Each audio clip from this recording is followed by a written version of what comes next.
You know, I have a mind that makes connections with things. It's kind of what I do for my job and stuff. So I was watching it last year. Was watching a program, another one of these UFO style programs, on a Saturday morning, and they started talking. They were talking about this sighting up in Alaska, made by this Japanese JAL, Japan Airlines pilot. Was reported that he was flying pretty much down the corridor from Fairbanks to Anchorage, Alaska.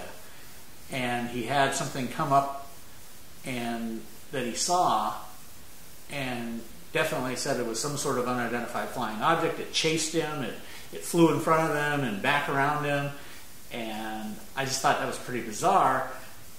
And of course my mind thinking, gee, that was about 30 years ago. My father was in a plane flying in that same general area, and the plane was reported missing. This was about 1984, 85. And was never found. And so, granted, it's just one of those things you think about. You go, wow, that's kind of weird. Same area.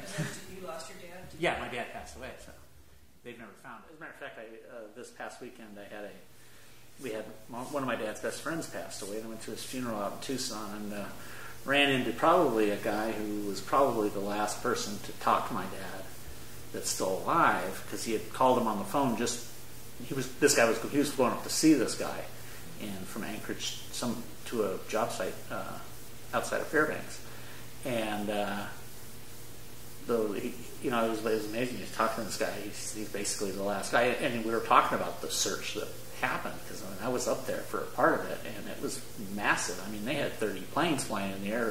The Air Force was flying a C-130 for days, or for weeks. They flew that C-130. Was he in a commercial flight, or was he a pilot? He was in a Cessna, twin-engine Cessna with 5 other people, including the pilot on board, I think. And what was he doing? Was it just for leisure? Flying. It was a job. It was his work. He was president of a company that built large power projects, and they had a power line they were constructing, and one of the theories that came was they went down to see this power line job, just kind of wanted to fly by it, and it definitely got socked in wherever they were going. The theory is that they just got socked in, and the pilot lost orientation. They slammed into a mountainside somewhere. Alaska's pretty big. It's not something you get outside of Anchorage and you can lose anything. So it's not unusual. Matter of fact, they found a 10-year-old plane crash when they were looking for my dad. So really, yeah, it's that kind of thing. I mean, there's a number of theories as to what happened, but it was a sad time, but how sad. It was interesting. Yeah, it must have been really difficult. Yeah, especially for your mom. Oh, there's more story with that too. Is she? Well, it was my mom. Or? No, actually, my sister. I was talking about this with my sister last night. She says, "Well, Mom saw a UFO," and I'm like, "Really?